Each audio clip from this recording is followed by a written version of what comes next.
বাংলাদেশের অন্তর্বর্তীকালীন সরকারের পাট ও বস্ত্র উপদেষ্টা সাবেক সেনা কর্মকর্তা ব্রিগেডিয়ার জেনারেল সাখাওয়াত হোসেন আবারও স্নাইপার রাইফেল কাদের হাতে ছিল 2024-এর জুলাই আগস্ট আন্দোলনের সময় সেই প্রশ্ন তুলেছেন 7.62 বোরের গুলি দিয়ে কারা দূর থেকে সুনির্দিষ্ট লক্ষ্য ভেদ করে ছাত্রদের কপালে চোখে গুলি চালালো।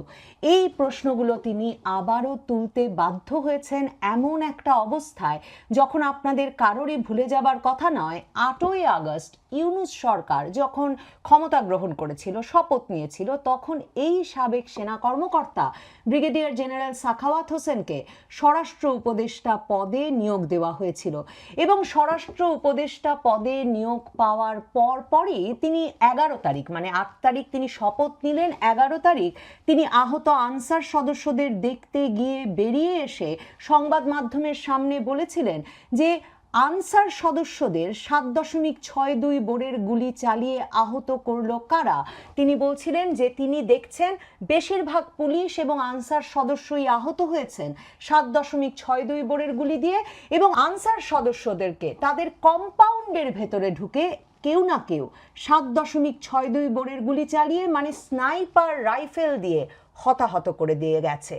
এই খবর বা এই কথা, এই তথ্য সংবাদ মাধ্যমের সামনে স্বরাষ্ট্র উপদেষ্টা বলার পরেই 15ই আগস্টেই স্বরাষ্ট্র উপদেষ্টার পদ থেকে চাকরি যায় এই সাবেক সেনা কর্মকর্তা ব্রিগেডিয়ার জেনারেল সাখাওয়াত হোসেনের। এরপর থেকে তিনি পাট ও বস্ত্র উপদেষ্টা হিসেবে দায়িত্ব পালন করে যাচ্ছেন। এখন পর্যন্ত উত্তর মেলেনি কারা স্নাইপার রাইফেল বহন করছিল জুলাই আগস্ট আন্দোলনের সময়, কারা 7.62 বোরের গুলি চালিয়ে পুলিশ, আনসার এবং ছাত্র জনতাদের হত্যা করলো।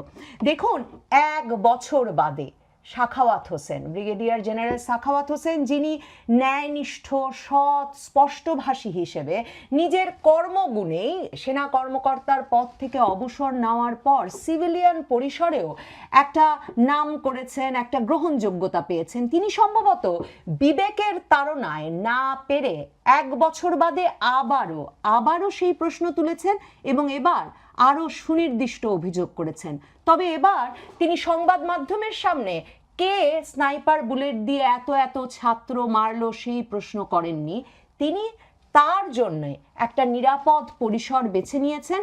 5ই আগস্টের বর্ষপূর্তি উপলক্ষে সাবেক এবং বর্তমান সেনাপ্রধানদের একটা সমাবেশে তিনি এই বক্তব্য রাখেন সামরিক কর্মকর্তাদের সামনেই যে 5ই আগস্ট সবচেয়ে বেশি ছাত্র মারা গিয়েছিল এবং তিনি সেই সব ছাত্রদের অনেকের জানাজাতে উপস্থিত হয়ে দেখেছেন এদের সবার কপাল ভেদ করে গুলি চলে গেছে এবং সবাইকে সুনির্দিষ্টভাবে প্রফেশনাল শুটাররা, এই কথাটা তিনি ব্যবহার করছেন, পেশাদার বন্দুকধারী ব্যক্তিরা দূর থেকে সরাসরি এই ছাত্রদের কপাল লক্ষ্য করে গুলি চালিয়ে এদেরকে মেরেছে। ব্রিগেডিয়ার জেনারেল সাখাওয়াত হোসেন প্রশ্ন করছেন কাদের হাতে ছিল স্নাইপার।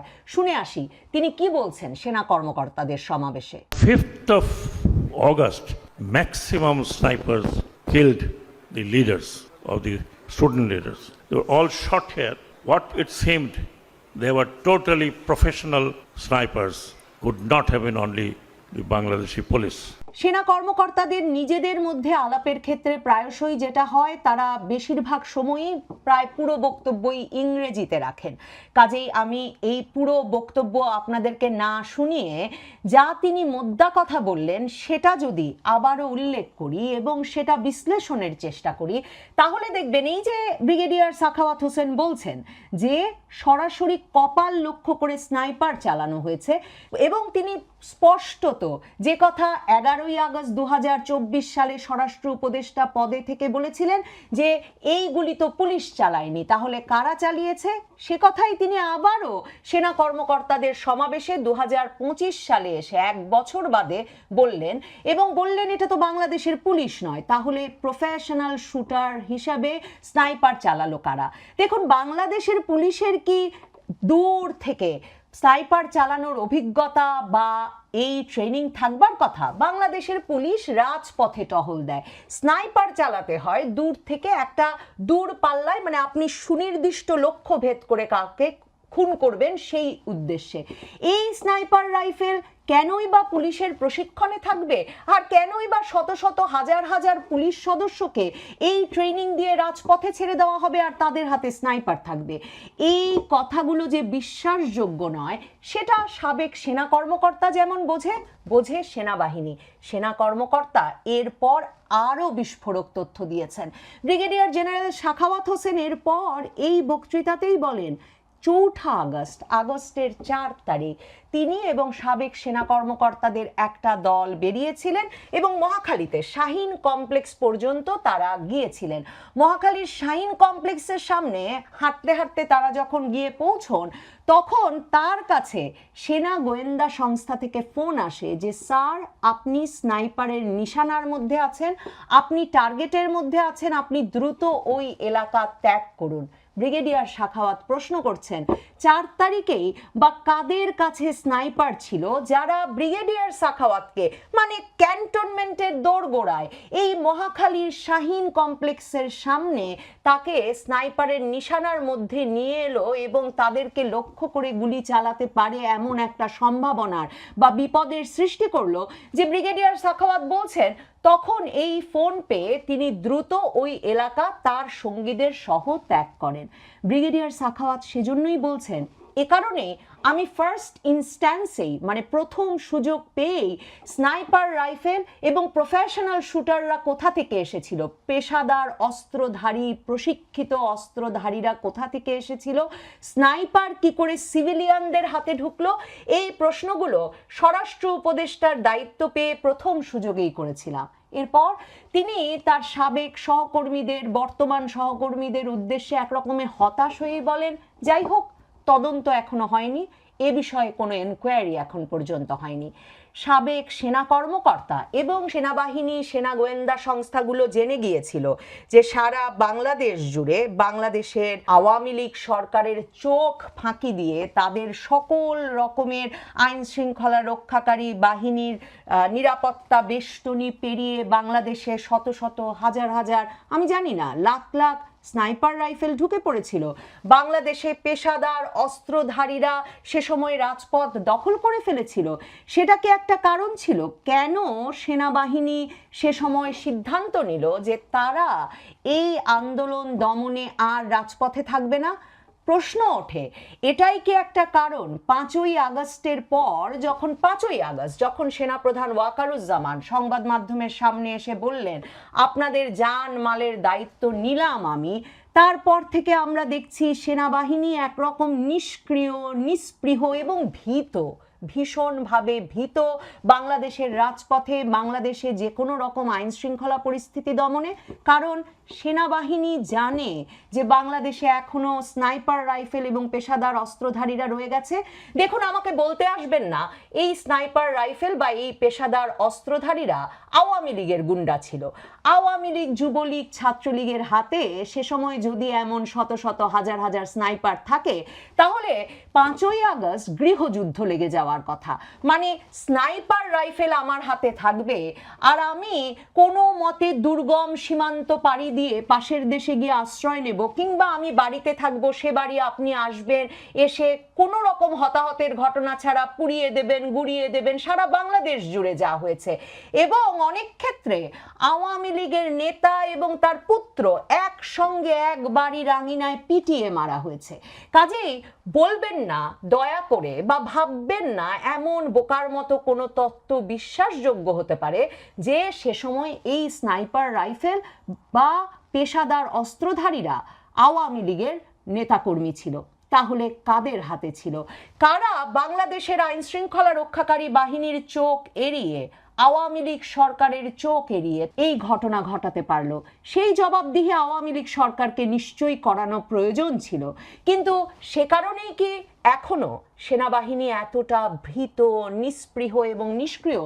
এবং সে কারণেই কি সেনাবাহিনী মাসের পর মাস, 1 বছরের বেশি এই অস্ত্র উদ্ধার অভিযানের জন্যে বাংলাদেশে দায়িত্বরত থাকবার পরেও আসলে শেষ পর্যন্ত নিউ মার্কেটে গিয়ে ছুরি কাঁচি উদ্ধার করে আমাদের চোখে ধুলা দিতে চাইছে? এই প্রশ্নগুলো করা তো ভীষণ জরুরি হয়ে পড়েছে। এই যে বাংলাদেশের সেনাবাহিনী কেন এত সক্রিয় হচ্ছে না, তার একটা কারণ কি এই যে সেনা প্রধান এবং সেনাবাহিনী জানে যে স্নাইপার উদ্ধার ছাড়া পেশাদার অস্ত্রধারীরা কারা সেটা যদি রাজনৈতিক কারণে বা ইউনূস সরকারের চাপে কিংবা বর্তমানে রাজনীতিতে জুলাই আগস্ট আন্দোলনের যে নেতৃবৃন্দ আসলে ক্ষমতার কেন্দ্রে আছেন, যে তরুণ নেতারা, তাদের চাপের মুখে যেহেতু অস্ত্র উদ্ধার করা যাচ্ছে না, পেশাদার অস্ত্রধারীদের চিহ্নিত করা যাচ্ছে না, এ অবস্থায় সেনাবাহিনী যদি সত্যিকার অর্থেই কার্যকরী অ্যাকশনে যায় তাহলে বাংলাদেশে গৃহযুদ্ধ বেঁধে যাবে। সে কারণেই তার মানে বাংলাদেশ সেনাবাহিনী এমন ভীত, সন্ত্রস্ত আর ভুয়া ভুয়া স্লোগানে পিছু হটে আসার অবস্থায় আছে। এই প্রশ্নগুলো করা খুব জরুরি, কারণ ভাববেন না স্নাইপার রাইফেল যাদের হাতে আছে, পেশাদার অস্ত্রধারী যারা, তারা চুপচাপ সারা জীবন বসে থাকবেন। তারা জানেন কখন অস্ত্র ধরতে হবে। দেখুন 5ই আগস্টের পর থেকে, মানে গত 1 বছর ধরে 2024-এর জুলাই আগস্ট আন্দোলনের সময় থেকে বাংলাদেশের পুলিশকে একটা রক্তখেকো দানব, মানে একটা ট্রিগার হ্যাপি দানবে প্রমাণের চেষ্টা চলছে। এখনো বাংলাদেশের পত্রপত্রিকাগুলো সেটা প্রমাণেই ব্যস্ত। আর রাজসাক্ষী বানানো হয়েছে পুলিশের তৎকালীন মহাপরিদর্শককে, যে বাংলাদেশের পুলিশই নিশানা করে করে শত শত ছাত্র জনতা মেরে ফেলেছে। দেখুন বাংলাদেশের পুলিশের কেন এত এত কপালে আর চোখে গুলি চালানোর ট্রেনিং থাকবে? 5 শতাধিক ছাত্র চোখে গুলি লেগে চক্ষু বিজ্ঞান ইনস্টিটিউটে ভর্তি হয়েছিল। মানে কপালে গুলি চালানো, চোখে গুলি চালানোর ট্রেনিং তো পুলিশের কখনো থাকে না। পুলিশ যদি সত্যি এতটা দানবীয়, এতটা রক্তখেকো হয়ে উঠতো, বিশ্বাস করেন, মানে আপনাকে আর সত্যি বিশ্বাস করানো যায় যে তাহলে পুলিশকে ছাত্র জনতা ক্ষোভের মুখে পিটিয়ে মেরে ফেলেছে, ছাত্র জনতা ক্ষোভের মুখে জবাই করে ফেলেছে, ক্ষোভের মুখে জবাই করে পিটিয়ে তারপর লাশ ঝুলিয়ে রেখেছে, পুড়িয়ে দিয়েছে, আর পুলিশ এত অসহায়, তার হাতে স্নাইপার, তার হাতে 7.62 বোরের রাইফেল, কিন্তু সে আত্মসমর্পণ করেছে পুরো থানা শুদ্ধ পুলিশের বাহিনী, এবং তারা একসাথে মরেছে। কিংবা হবিগঞ্জের বানিয়াচংয়ের মতো কোথাও কোথাও ছাত্র জনতার হাতে পিটিয়ে মারার জন্য একজন পুলিশকে দিয়ে অন্যরা প্রাণ ভয়ে পালিয়ে এসেছে।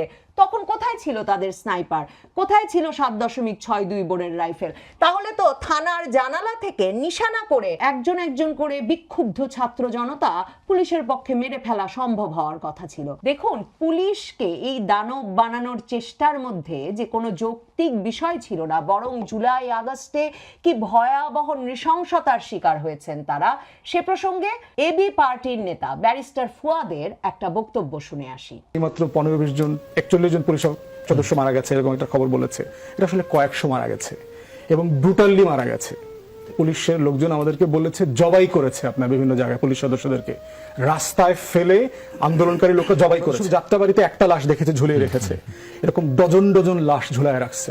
আমরা শুধু সিরাজগঞ্জে একটা থানায় পোড়ায় মারছে 13 জন 14 জনের কথা জানি, পোড়ায় মেরেছে আরো অসংখ্য পুলিশ সদস্য আছে, কিন্তু পুলিশের জবাইয়ের খবরগুলো আসে নাই পত্রিকাগুলোতে। শেষ করি সম্প্রতি নিহত সাংবাদিক বিভু রঞ্জনের মৃত্যুর প্রেক্ষাপট বর্ণনা করে। দেখুন মৃত্যুর আগে তিনি যে চিঠি লিখে গেছেন সেখানে তিনি বলেছেন তার সর্বশেষ চাকরিটিও সরকারের রক্তচক্ষুর মুখে চলে গিয়েছিল।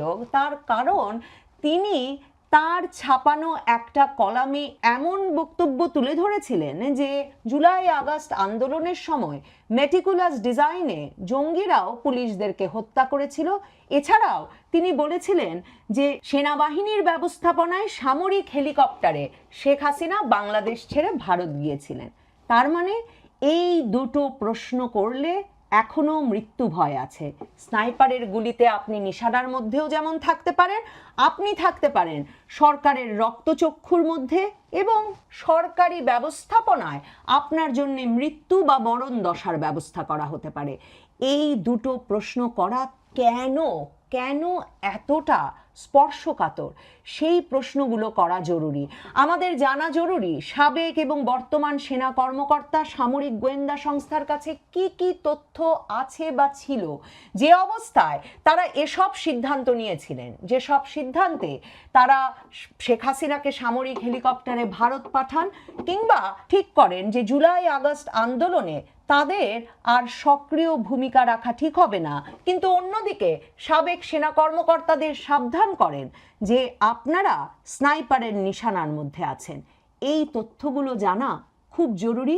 আশা করব ব্রিগেডিয়ার জেনারেল সাখাওয়াত হোসেন, যিনি এখনো বস্ত্র এবং পাট উপদেষ্টা হিসেবে দায়িত্ব পালন করছেন, ইউনূস সরকারের ভেতরেই আছেন, অন্তর্বর্তীকালীন সরকারকে তিনি এই প্রশ্ন করবেন এবং এই তদন্তে আহ্বান জানাবেন এবং এই তদন্তে পারলে বাধ্য করবেন তার বাহিনীর সাবেক এবং বর্তমান সঙ্গীদের সাথে নিয়ে, যাতে এই সরকার এই প্রশ্নের উত্তর দেয়। 5ই আগস্ট সবচেয়ে বেশি ছাত্র মারা গেছে, কারা তাদের স্নাইপার দিয়ে মারলো? 4 আগস্ট কারা ব্রিগেডিয়ার সাখাওয়াতকে স্নাইপার দিয়ে নিশানা করেছিল? কোন সে পেশাদার অস্ত্রধারীরা যাদের হাতে স্নাইপার রাইফেল ছিল? 7.62 বোরের গুলি দিয়ে জুলাই আগস্ট আন্দোলন জুড়ে যারা ছাত্র জনতার চোখে আর কপালে গুলি চালাচ্ছিল?